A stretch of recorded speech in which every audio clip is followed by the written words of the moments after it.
이사야 27장 함께 읽겠습니다.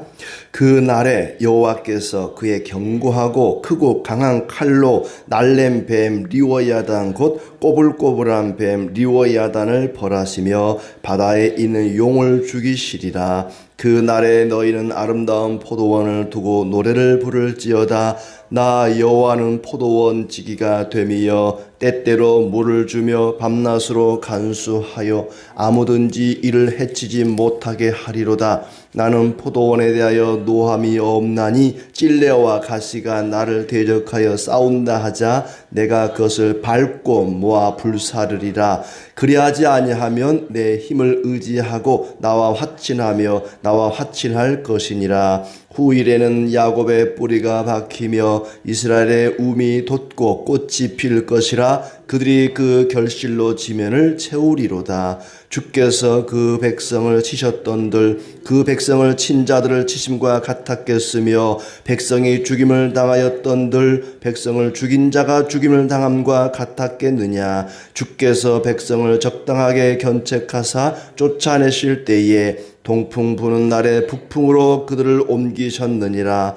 야곱의 불의가 속함을 얻으며 그의 죄 없이함을 받을 결과는 이로 말미암나니 곧 그가 제단의 모든 돌을 부서진 횃돌 같게 하며 아세라와 태양상이 다시 서지 못하게 함에 있는 것이라. 대저 견고한 성읍은 적막하고 거처가 황무하며 버림받아 광야와 같은즉 송아지가 거기에서 먹고 거기에 누우며 그 나뭇가지를 먹어 없이 하리라. 가지가 마르면 꺾이나니 여인들이 와서 그것을 불사를 것이라. 백성이 지각이 없으므로 그들을 지으신 이가 불쌍히 여기지 아니하시며 그들을 조성하신 이가 은혜를 베풀지 아니하시리라. 너희 이스라엘 자손들아, 그 날에 여호와께서 창이라는 하수에서부터 애굽 시내까지 과실을 떠는 것 같이 너희를 하나하나 모으시리라. 그 날에 큰 나팔을 불리니 아수르 땅에서 멸망하는 자들과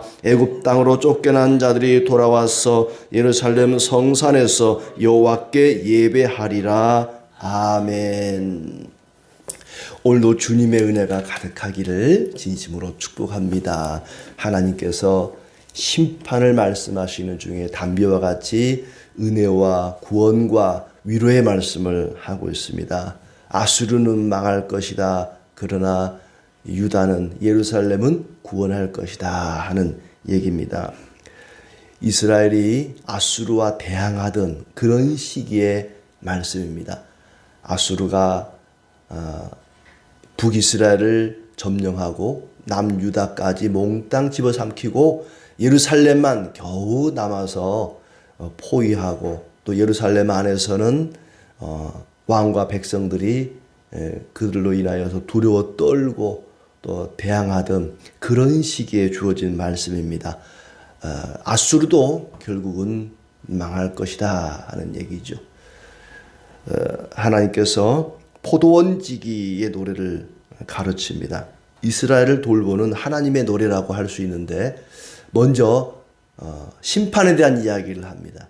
이 심판은 아수르 또 뿐만 아니라 그 이후에 일어날 바벨론, 이런 하나님의 나라와 하나님을 대적하는 악인들에 대한 심판이죠. 우리가 이 앞장에서 살펴봤듯이 의인과 악인의 기준은 하나님만을 신뢰하고 의지하는가, 아니면 자기의 힘과 능력을 신뢰하고 의지하고 하나님을 멸시하는가, 이것이 악인과 의인을 구분합니다. 악인은 반드시 멸망을 당할 것이다. 내 힘만 믿고 의지하고 하나님 멸시하는 그런 어리석은 악한 자들은 반드시 심판을 당할 것이다 하는 것을 먼저 1절에 이야기합니다.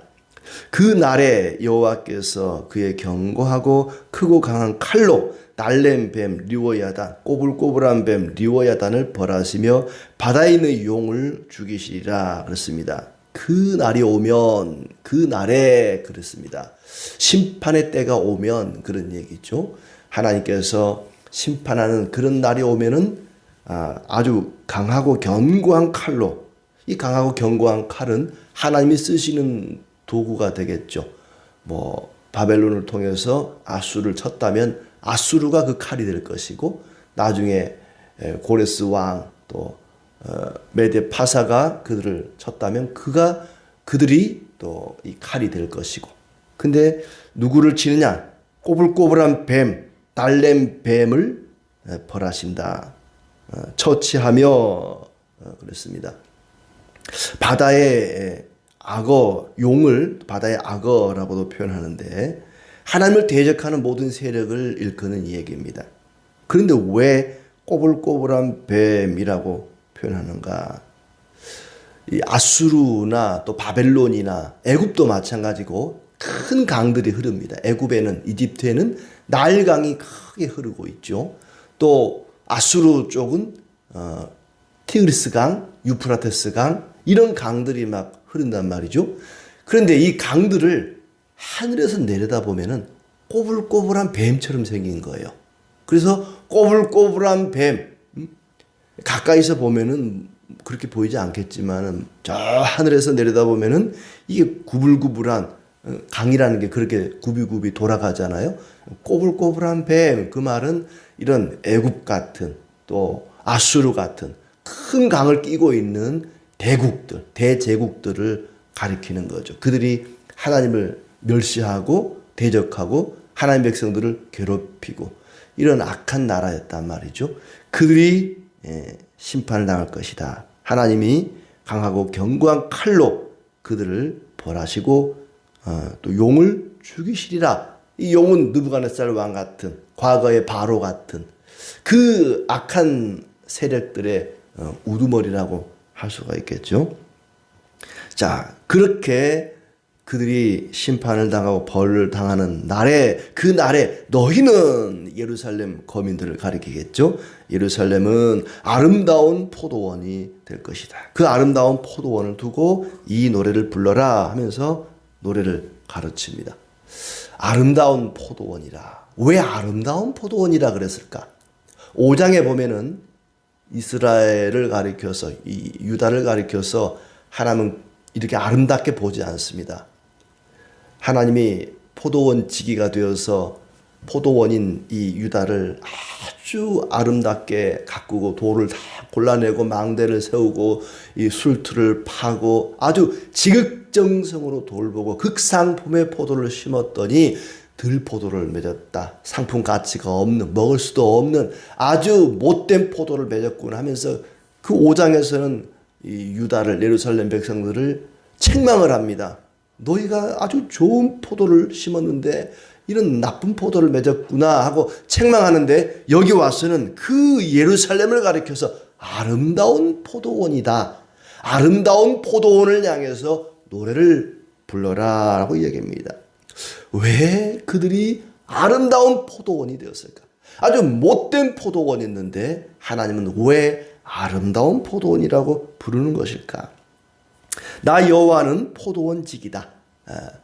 요한복음 15장의 말씀처럼 예수님은 포도나무고 우리는 가지고 하나님은 농부고, 포도원을 가꾸는 포도원직이, 하나님은 포도원직이라고 표현합니다.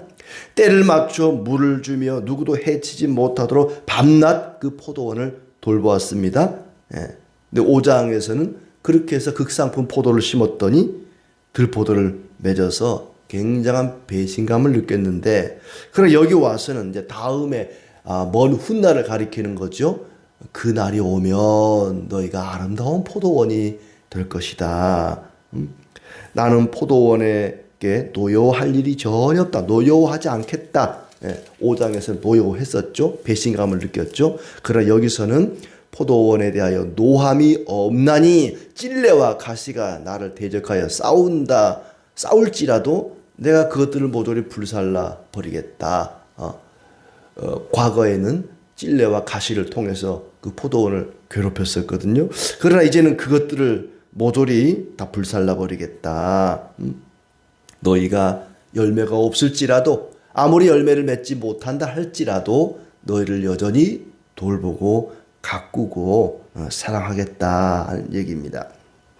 나의 대적들이 내가 보호하여 주기를 원한다면 나와 화친해야 할 것이다. 너희가 그동안에 나를 대적했지만 이제 너희가 돌이켜 회개하면 나와 화목하게 지낼 수 있을 것이다. 하나님께서 그들을 용서하시고 받아주시고 또 사랑해 주실 것을 말씀하고 있습니다. 6절에 후일에는 그 날이 오면 그 얘기죠. 후일에는 야곱의 뿌리가 박히며 이스라엘의 우미 돋고 꽃이 필 것이라 결실로 지면을 채우리라 그렇습니다. 이제는 아름다운 열매를 맺게 될 것이다. 뿌리를 내리고 우미 돋고 꽃이 피고 아름다운 열매를 맺는 그런 포도원이 될 것이다. 이 포도원에 열매가 가득하게 될 것이다. 하나님이 결실을 약속합니다. 그들에게 아름다운 열매가 맺게 될 것을, 맺히게 될 것을 약속하고 있습니다. 그러면서 이제 7절에 하시는 말씀이 주께서 그 백성을 치셨던들, 그 백성을 치신 자들을, 친 자들을 치신과 같았겠느냐? 하나님께서 자기 백성을 칩니다. 하나님께서 하나님을 믿는 백성, 야곱 또 예루살렘, 이스라엘도 친다는 거예요. 치기는 칩니다마는 그들을 친 자들을 친 것과 같겠느냐 하는 얘기예요. 그러니까 하나님을 믿고 신뢰하는 그 백성을 때로는 하나님이 징계를 합니다. 자식이 잘못하면 아무리 자식이라 할지라도 부모가 회초리를 들고 때리는 게 이게 부모 아니겠습니까? 그런데 자기 자식을 때리는 그 매가 악한 자들을 때리는 그 매와 같겠냐는 거죠. 그 다음에도 백성이 죽임을 당하였던들 백성을 죽인 자가 죽임을 당한과 같았겠느냐. 백성을 살육하는 자를 살육하듯이 그렇게 아주 강하고 많이 살육했겠느냐.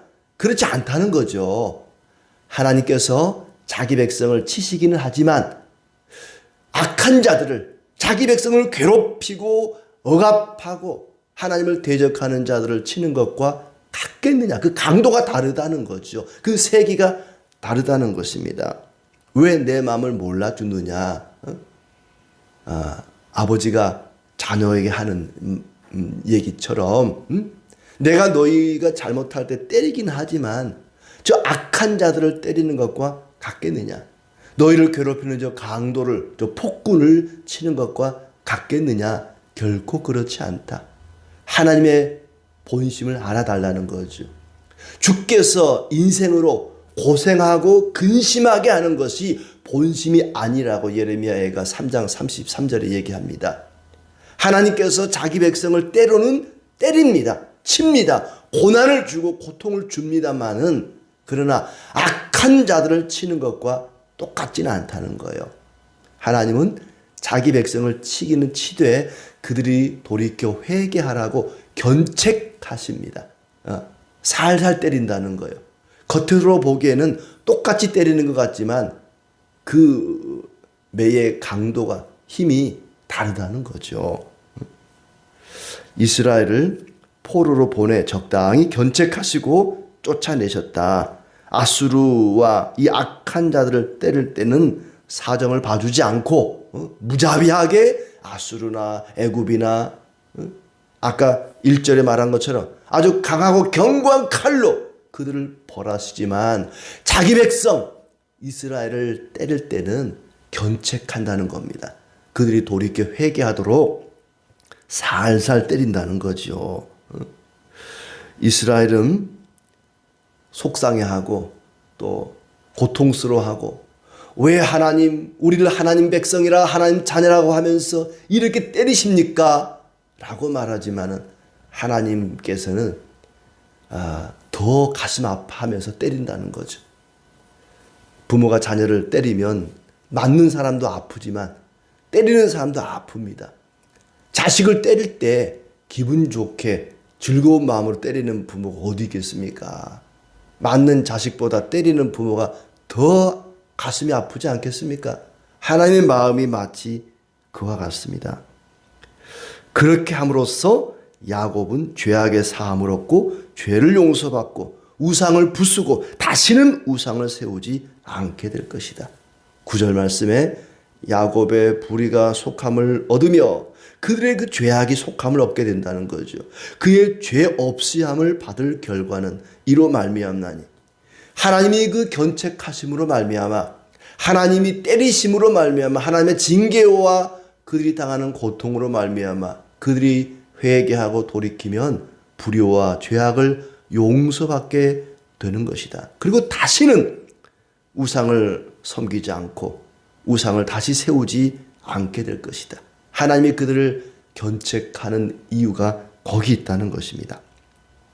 견고한 성읍이 적막해지고 버려져서 아무도 살지 않고 사막과 같이 되고 송아지도 짐승들이 들어와서 나뭇가지를 뜯어먹으며 살게 될 것이다. 10절의 말씀이죠. 이 견고한 성읍이 어딜까? 아마 이제 아수르나 바벨론이나 하나님을 대적했던 그 악한 나라들을 가리킨다고 보여집니다. 그 견고한 성읍이 적막하고 사람이 살 수 없는 동네가 된다는 거예요. 그래서 송아지와 또 짐승들이 거기 와서 먹고 누우며 나뭇가지를 먹어서 없앨 것이다. 마치 가지가 마르면 꺾여져서 여인들이 와서 그것을 주워다가 불사르는 것처럼 이제 아수르나 애굽이나 바벨론이나 이스라엘 백성들이 의지했던 그 나라들이 황무지가 되도록 심판을 당하게 될 것이다. 1절과 이어진다고 보여집니다. 그렇게 그들이 심판을 당하게 된다. 백성이 지각이 없으므로 그들을 지으신 이가 불쌍히 여기지도 않고 은혜를 베풀지도 않을 것이다. 하나님은 이스라엘 백성들에게는 적당히 때립니다. 견책합니다. 회개하도록 죽지 않을 정도로 때립니다. 그러나 악한 자들은 죽도록 팬다는 겁니다. 이게 다르다는 거예요. 세상 사람도 고난을 당하고 믿는 사람도 고난을 당하지만 그 고난을 주시는 하나님의 마음, 하나님의 그 힘의 세기가 다르다는 거죠. 악한 자들은 죽도록 얻어맞을 것입니다. 그러나 하나님의 백성들은 죽지 않을 정도로 때린다는 것입니다. 그렇게 아수르나 애굽이나 바벨론이나 이러나 악한 자들, 교만한 자들은 하나님이 치실 것이다. 짐승의 거처가 될 정도로 황폐하게 황무지로 만들어버릴 것이다. 그런데 반면에 12절 13절은 너희 이스라엘 자손들에게는 그들은 회복이 된다는 겁니다. 아수르로 바벨론으로 붙잡혀 끌려갔던 자들은 돌아오게 될 것이라는 얘기죠. 12절 다시 보시면 이스라엘 자손들아 그날의 여호와께서 창이란 하수에서부터 이 창이란 하수는 아까 말한 강들 나일강, 유프라테스, 티그리스강 이런 강들이 아주 넘쳐나는 그런 하수에서부터 애굽 시내까지 과실을 떠는 것 같이 너희를 하나하나 모으시리라. 농부가 포도를 과실을 따는 것처럼 올리브를 따서 모으는 것처럼 애굽으로 아수르로 바벨론으로 뿔뿔이 끌려가 흩어졌던 이스라엘 백성들을 하나하나 불러 모으겠다는 것입니다. 회복을 약속하는 거죠. 아수르와 애굽과 그 바벨론 그들의 멸망은 이스라엘에게는 구원의 기쁜 소식을 가져다 줍니다. 악한 자들이 멸망함으로 그들의 압제 아래 살던 그들에게 끌려갔던 자들은 자유를 얻게 되고 다시 예루살렘에 돌아와서 하나님을 예배할 수 있게 되는 거지요. 그래서 13절에 그 날에 큰 나팔을 불리니 아수르 땅에서 멸망하는 자들과 애굽 땅으로 쫓겨난 자들이 돌아와서 예루살렘 성산에서 여호와께 예배하리라. 결국에는 복음 시대에 예수 그리스도를 통해서 아수르에서도 바벨론에서도 애굽에서도 저 아프리카 구스에서도 많은 사람들이 하나님 앞에 나와 예배하는 그런 일이 있을 것이다. 사도행전에 보면은 구스 이디오피아의 그 왕의 국고를 맡은 그 사람이 예루살렘 와서 하나님께 예배드리고 예물을 드리지 않습니까? 또 빌립 집사에게 세례를 받기도 하고 뭐 그런 일들이 일어나게 될 것이다. 그리고 예루살렘 성도들이 흩어져서 복음을 전함으로 각국의 하나님을 예배하는 자들이 아주 많아지지 않습니까? 바로 아수르, 바벨론, 애굽 이런 곳에 교회가 세워지고 하나님을 섬기고 예배하는 자들이 생겨나게 될 것을 미리 예표하는 그런 말씀입니다. 우상을 숭배하던 자리가 하나님을 예배하는 자리로 바뀌고 하나님을 섬기는 그런 아름다운 포도원이 될 것이다. 왜 아까 2절에 예루살렘을 아름다운 포도원이라 그랬는가? 하나님의 은혜로 회개하고 돌이켜 주님 앞에 나온 백성들이 기쁜 마음으로 하나님을 섬기고 예배하기 때문에 그곳이 바로 아름다운 포도원이라는 것입니다. 저와 여러분이 예배하는 이 교회가 아름다운 포도원입니다. 뿌리를 내리고 싹이 나고 우미 돋고 꽃이 피고 아름다운 믿음의 결실이, 거룩한 삶이, 의의 삶이 우리의 일상 속에서 열매를 맺어가는, 결실을 맺어가는 이것이 아름다운 포도원입니다. 우리는 아름다운 포도원 안에서 함께 예배하는 자들이 되었습니다. 예수 그리스도를 보내서 우리를 거룩하게 만드시고 들포도같이 쓰디쓴 맛없는 먹을 수도 없는 그런 포도를 참 포도로 빚어가십니다. 하나님이 우리를 때릴 때는 맞는 사람은 아프지만은 때리는 하나님의 마음은 더 아프다는 것을 기억해야 됩니다. 이방인을 때릴 때와는 달리 우리를 적당하게 견책하십니다. 죽지 않을 정도로 때리십니다. 사람들이 이렇게 배가 부르면 아이고 배 터져 죽겠네. 근데 여태까지 밥 많이 먹어서 배가 터져 죽은 사람들 한 번도 본 적이 없어요. 하나님께서 우리를 때리시는데 절대 죽도록 때리지는 않습니다. 아무리 고통스럽고 괴롭고 힘든 날들이 있다 할지라도 하나님은 우리를 사랑하시기 때문에 완전히 우리를 멸망시키지는 않습니다. 결국에는 우리가 아름다운 열매를 맺는 그런 포도원이 되게 할 것입니다. 8절에 보시면 이런 표현이 나오죠. 동풍 부는 날에 북풍으로 그들을 옮기셨느니라. 이 동풍이라고 하는 것은 견디기 힘든 아주 뜨거운 바람입니다. 도저히 어떤 사람도 식물도 살아남을 수 없는 아주 강렬한 그런 뜨거운 바람이 동풍입니다. 그러나 북풍은 잠깐 지나가는 바람입니다. 악한 자들은 동풍으로 다스릴 것입니다. 그러나 우리는 북풍으로 다스리십니다. 그렇게 우리를 다스리는 것은 9절의 말씀처럼 우리가 회개하고 돌이켜 죄 없이함을 받는, 죄의 속함을, 사함을 받는 그런 성도 되게 하려고 우리에게 때로는 견책합니다. 그 견책을 통해서 우리를 성도답게 만들고 집사답게 만들고 목사답게 만들어 갑니다. 하나님은 우리의 직분에 따라 신앙의 연륜에 따라서 그 견책의 강도를 달리합니다. 막 이제 교회 나온 초신자에게는 아주 가볍게 때리겠죠. 그러나 목사가 잘못하면은 아주 강하게 더 큰 견책을 할 수도 있습니다. 내게 주어진 어떤 견책도 잘 감당함으로 그 견책이 헛되지 않도록 거룩하고 의롭고 하나님을 기쁘시게 하는 거룩한 백성으로 살아가기를 진심으로 축복합니다.